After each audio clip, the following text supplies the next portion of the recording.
Ilang na boy? Ilang taon ka na? 11. Ha?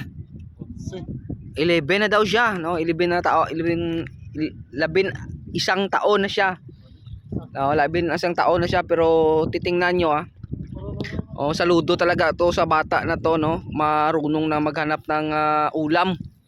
No, pero yung mga bata sa ngayon, no, hindi naman natin pero mostly no na mga kabataan na mahilig sa cellphone, na bubuhos yung oras nila.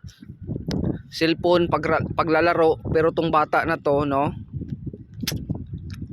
naghahanap ng pagkain, naghahanap ng ulam, no, para maiuwi sa pamilya niya. Nanguhuli ng isda, mga kasundalong mabait. Tingnan nyo, maraming isda.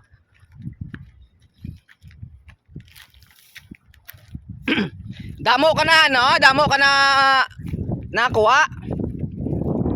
Ato. Oh, dami kunti pa daw siya nakuha. Pakitaas nga yung nakuha mo. Yan. Sige pa, itaas mo. Yung marami na oh. Oh, marami na. Oh, marami na siyang nakuha, di ba? So, okay to no? Oh, sana yung mga bata, no? Ito yung snappy na bata. Nag-aaral ka pa to? Oh, nag-aaral pa daw siya. So, bakit ka nangunguha ng isda dyan? Oh, mangunguha siya ng isda para may pang-ulam daw sila. Snappy na bata to no? Magaling, no?